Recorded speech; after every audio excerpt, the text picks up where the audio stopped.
Bonjour. Alors, mise à jour du site internet et du jeu vidéo RPG et ainsi un petit partage en ce qui concerne Cloud Design, un outil que je trouve vraiment utile pour créer des supports pédagogiques. C'est parti. Ok, alors on va aller directement à la dernière mise à jour. Vous descendez. Ici, vous avez dans les ressources vocabulaire. Vous cliquez et vous avez ces trois nouvelles catégories. Alors, religion et monastère, un incontournable au Tibet. Le Tibet avec ses nombreux monastères bouddhistes, ses nombreux moines et la religion du bouddhisme tibétain. Qualité contraire et les nombres. Le principe est le même. Vous cliquez. Vous avez le mot en tibétain, Chadambo Tianatian Panaropo, Chanbo, une statue ici. Là, on a des hommes et des femmes. Alors, la statue, elle est grande. Les hommes, les femmes sont plus petits. Chanbo, un grand Chanbo. Et si vous voulez l'écouter, vous cliquez ici.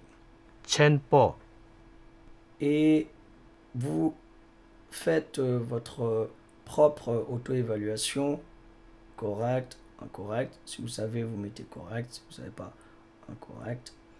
Et vous faites suivant. Je vous laisse découvrir les différentes listes. Chaque liste comporte 20 mots. Et n'oubliez pas, vous avez l'entraînement vocabulaire. Lorsque vous cliquez dessus, vous générez un mot. Hakang, Et ça sera un mot qui reprend en fait tous les thèmes.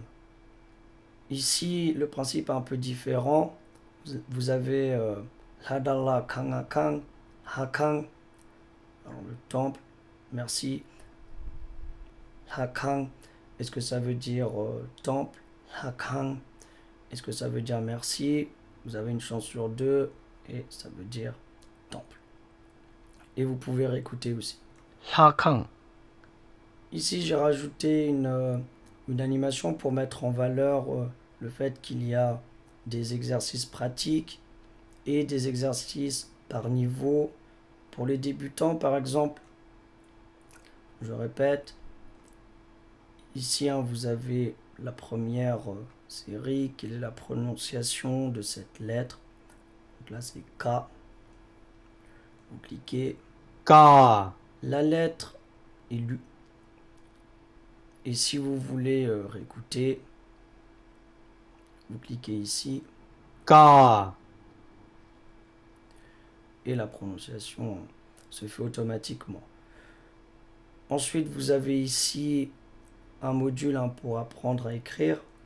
Alors évidemment, si vous faites de la calligraphie, vous n'avez pas besoin de ça, mais si vous n'en faites pas, vous pouvez vous amuser à le faire virtuellement. Vous prenez un outil, vous pouvez faire le premier élément de la lettre, les deux premiers, les trois premiers éléments de la lettre, et enfin la lettre en entier. K. Vous pouvez effacer, vous pouvez recommencer avec un autre outil.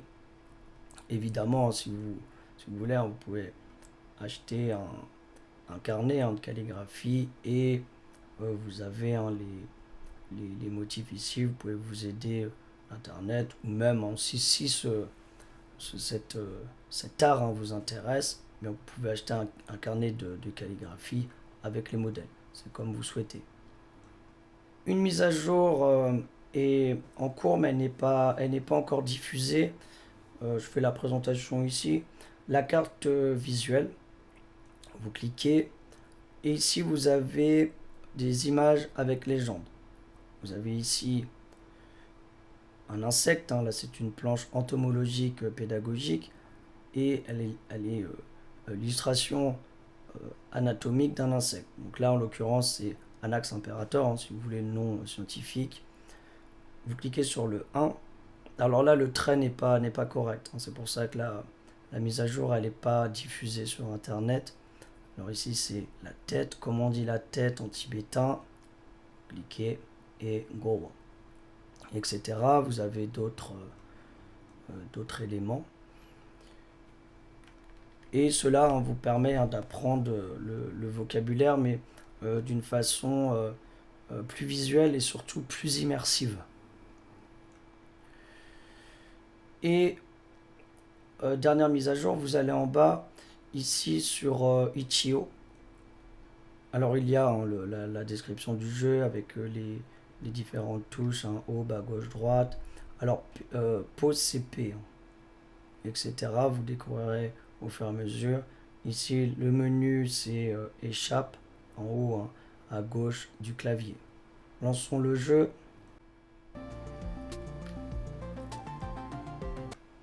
Alors je vais couper le son. Lorsque vous mettez la souris sur un élément posé sur la carte, ici vous avez un arbre. L'arbre. Et entre les deux, vous avez la phonétique. Alors si vous lisez en français, ça ressemble à Xingdong, Xingdong, et ça ressemble davantage à Xingdong comme arbre. Par exemple, lo, chou, chachaku chou. En français, si on lit la phonétique, ça fait chou, chou, qui ressemble davantage à chou que o. Et enfin, par exemple, samba, samba, le pont. Cette phonétique, elle est disponible aussi dans les autres langues. Ici, il y a l'anglais, l'espagnol, l'allemand, le portugais et le japonais. Regardons en anglais. Là, Shandong, Samba, Chou. Dernier élément, alors c'est un outil que je viens de découvrir hier soir. Ici, vous avez une planche avec une photo de plante. Et ici, vous avez une légende avec le mot en tibétain et la traduction en français. Alors, j'ai rendu l'artefact public. Il suffit de cliquer sur le lien. Et vous rentrez dans l'écosystème en fait de Claude Anthropique. Pour faire une vulgarisation, c'est un peu comme une sorte de petit site internet, une sorte de petit programme, et le petit programme il est disponible sur internet, vous pouvez l'utiliser. Alors, vous cliquez sur suivant et le premier mot apparaît. Ici c'est programmé en cumulatif, c'est-à-dire que les différents mots, à chaque fois que je ferai suivant, les différentes légendes apparaîtront. Ama, pétale, sewa, épistyle, tombeau, la tige, loma, la feuille, tsawa, la racine. Vous pouvez recommencer. Si vous mettez un par un, ama, sewa, tombeau, loma, tsawa, il n'y aura qu'un seul terme affiché à la fois. Après, vous pouvez, c'est vous qui décidez vos réglages. Vous pouvez par exemple vous dire, bon, l'ouïe, j'en ai pas besoin, alors ça ne s'affiche pas. Ou alors vous pouvez mettre simplement le tibétain. Là, vous avez une planche, Dama, Sewa, Loma, Tongbo, Tsawa. C'est uniquement du tibétain. Et si vous avez besoin de la traduction, vous mettez le français. C'est possible avec le prompt, par exemple, de rajouter une autre langue. Il suffit par exemple de dire rajoute-moi un bouton poussoir, et puis vous pouvez rajouter autant de langues que vous avez besoin. Rajoutez-moi un bouton pour avoir de l'anglais, rajoutez-moi un bouton pour avoir de l'espagnol, etc. Pour la présentation de la mise à jour et à la fois de cet outil que je trouve pratique, c'est visuel, c'est assez instinctif, il suffit juste de donner une image correcte, de demander à l'outil hein, de rajouter les différentes légendes, hein, pétales, pistils, tiges, feuilles, racines. Le programme hein, se charge de placer les différents éléments. La présentation est propre, l'outil est fonctionnel, simplement avec un seul prompt.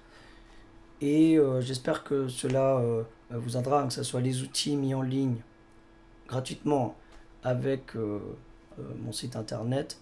Il y a le jeu, il y a les différentes applications.